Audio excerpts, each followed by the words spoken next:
Hi friends, அனைவருக்கும் வணக்கம். Today நம்ம இந்த வீடியோவில் ப்ராசோப்ரஸ் எக்ஸல் 2.5 அண்ட் 5mg அப்படின்னு சொல்லக்கூடிய ஒரு பிராண்ட் நேம் பற்றி நம்ம பார்க்க போகிறோம். இந்த டேப்லெட்டில் உள்ள கண்டென்ட், அதாவது கெமிக்கல் நேம் என்ன அப்படின்னு பார்த்தீங்கன்னா ப்ராசோசின் டேப்லெட் அப்படின்னு சொல்லக்கூடிய ஒரு கெமிக்கல் கண்டென்ட் வந்து இதில் கொடுத்துருக்காங்க. இந்த டேப்லெட்டை மேனுஃபேக்சர் பண்ணுற கம்பெனி எதுன்னு பார்த்தீங்கன்னா Sun Pharma private limited company. இந்த டேப்லெட்டில் உள்ள மெயினான யூசஸ் அப்படின்னு பார்த்தீங்கன்னா ஹை பிளட் ப்ரெஷர், அதாவது நம்மளுடைய ப்ரெஷர் வந்து ரொம்ப அதிகமாக இருக்கக்கூடிய பிரச்சனைகளை சரி செய்கிறதுக்கும், ஹார்ட் வந்து தன்னுடைய வேலையை வந்து ஒழுங்காக செய்யாது, அதாவது பிளட் ஃப்ளோ, அதாவது நம்ம பம்பிங் பண்ணாதான் அந்த பிளட் ஃப்ளோ வந்து உடம்புக்கு எல்லா இடத்துக்கும் போகும். அந்த பம்பிங் சரிவர இல்லாததுக்கு பிறகு ஹார்ட் ஃபெயிலியர். ஸோ அந்த ஹார்ட் சரியாக வேலை செய்யாத வந்து சரி செய்கிறதுக்கும், ப்ளஸ் பெனிங் ப்ரஸ்டாட் ஹைப்பர்பிளாசியா, அதாவது ஒரு சில பேருக்கு வந்து பார்த்திங்கன்னா யூரின் ரொம்ப அர்ஜென்சியாக இருக்கும், ஆனால் யூரின் போனால் யூரின் போகாது. ஸோ அந்த யூரின் ஃப்ளோவை வந்து இன்க்ரீஸ் பண்ணுறதுக்கும், இந்த யூரின் ஃப்ளோ இன்க்ரீஸ் ஆகிறதுனால அந்த யூரின் அர்ஜென்சியை குறைக்கிறதுக்கும் உதவுது. அப்புறம் வந்து பார்த்திங்கன்னா ரெனால்டு டிசீஸ் அப்படின்னு பார்த்தீங்கன்னா பிளட் ஃப்ளோ வந்து தன்னுடைய கால் பகுதிகளுக்கும் நம்மளுடைய ஃபிங்கருக்கும் போகாமல் இருக்கும்.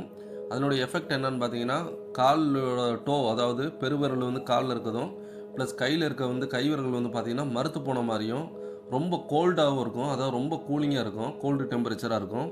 ஸோ எதனாலனா அந்த பிளட்டு வந்து உங்களுக்கு சரிவர அந்த இடத்துக்கு போகாததுனால தான். ஸோ அதுக்குரிய பிளட் ஃப்ளோவையும் இன்க்ரீஸ் பண்ணுறது மூலிமா அந்த ரெய்னால்ட் டிசீஸுக்கும் ட்ரீட்மெண்ட்டுக்கு உதவுறது இந்த டேப்லெட் வந்து உதவுது. இந்த டேப்லெட்டோட சைடு எஃபெக்ட் என்னென்னு பார்த்தீங்கன்னா dizziness, drowsiness, weakness, palpitation, nausea அந்த மாதிரி. அதாவது டிசினஸ் வந்து தலை சுற்றல் இருக்கும், ரொம்ப சோர்வாக இருக்கும், உடம்பு வந்து ரொம்ப வீக்னஸாக இருக்கும். பால்பிட்டேஷன்றது பார்த்தீங்கன்னா தங்களோட இதய துடிப்பு வழக்கத்துக்கு மாதிரி ரொம்ப அதிகப்படியாக துடிக்கும். இது போக வாமிட் சென்சேஷன் இருக்கும், உடம்புல வந்து எனர்ஜியே இல்லாத மாதிரி ஒரு ஃபீல் ஆகும். இதெல்லாம் வந்து இதனுடைய நார்மலான சைடு எஃபெக்ட்டு.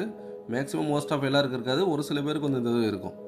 இந்த டேப்லெட் வந்து எப்படி ஒர்க் ஆகுது அப்படின்னு பார்த்தீங்கன்னா, இந்த டேப்லெட் வந்து கண்டினியூவாக எடுத்துக்கிறது மூலிமா இந்த டேப்லெட் வந்து தங்களோட ரத்த நாளங்கள், தங்கள் உடம்புல உள்ள ரத்த நாளங்களை விரிவடை செய்து சுருங்கியிருக்கும். அதனால தான் இந்த பிரச்சனை இருக்கும். ஸோ அந்த ரத்த நாளங்களை விரிவடை செய்கிறதுனால என்ன ஆகும் பார்த்தீங்கன்னா, பிளட் ஃப்ளோ வந்து நார்மலாக போகும். பிளட் ஃப்ளோ நார்மலாக போகும்போது உங்களோட பிபி வந்து ஆட்டோமேட்டிக்காக நார்மல் லெவலுக்கு ரெடியூஸ் ஆகும். அது மட்டும் இல்லாமல் இந்த ரத்த ஓட்டம் உங்களோட ப்ராஸ்டேட் கிளாண்டுக்கு நல்லா போகிறது மூலிமா அந்த யூரின் ஃப்ளோவையும் இன்க்ரீஸ் பண்ணும்.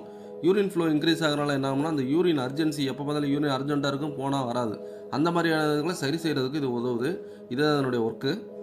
இந்த டேப்லெட்டை எடுத்துக்கிறதுக்கு முன்னாடி சில விஷயங்களை வந்து நம்ம நோட் பண்ணிக்கணும். அதாவது ஃபஸ்ட் டைம் இந்த டேப்லெட் எடுக்கும்போது பார்த்தீங்கன்னா அவங்களோட பிபி வந்து சடனாக லோ ஆகிறதுக்கு வாய்ப்பு இருக்குது. அப்படி லோ ஆகும்போது நீங்கள் உட்காந்துருக்கும் போதோ எந்திரிக்கும் போதோ சடனாக நீங்கள் உட்காருவீங்க, டக்குன்னு எந்திரிப்பீங்க, டக்குன்னு குனிவீங்க. அந்த மாதிரி நேரத்தில் வந்து பார்த்தீங்கன்னா உங்களோட பிபி வந்து லோவாக இருக்கனால திடீர்னு உங்களுக்கு வந்து கீழே தள்ளுற மாதிரி அந்த தலை சுற்றல் வர மாதிரி இருக்கும். அதனால் வந்து கொஞ்சம் சேஃப்டியாக உட்காந்து எந்திரிக்கும் போது கொஞ்சம் மெதுவாக உட்காந்து எந்திரிங்க, குனியும் போது மெதுவாக குனிஞ்சு எந்திரிங்க. ஸோ அதனால் அந்த பிரச்சனைகள் வந்து தவிர்க்கலாம். அந்த டோசேஜ் வந்து பார்த்தீங்கன்னா டாக்டர் வந்து நார்மலாக எல்லாருக்குமே வந்து 2 டைம்ஸ் எடி, அதாவது காலையில் ஒன்று நைட் ஒன்று அப்படின்ற மாதிரி கண்டினியூவாக வந்து கொடுப்பாங்க. அது உங்களுடைய பிரச்சனையை பொறுத்தது. ஸோ நீங்கள் வந்து அது வந்து டாக்டரோட கன்சல்ட்டோட எத்தனை மாத்திரை எடுக்கணும், எப்படி எடுக்கணும், எத்தனை நாளைக்கு எடுக்கணுன்றதை கன்சல்ட் பண்ணி எடுத்துக்கோங்க. இந்த வீடியோ பிடிச்சிருந்தா மறக்காமல் நம்ம சேனலுக்கு வந்து சப்ஸ்கிரைப் பண்ணுங்கள், சப்போர்ட் பண்ணுங்கள், லைக் பண்ணுங்கள். இந்த சேனலை பார்த்தமைக்கு அனைவருக்கும் நன்றி.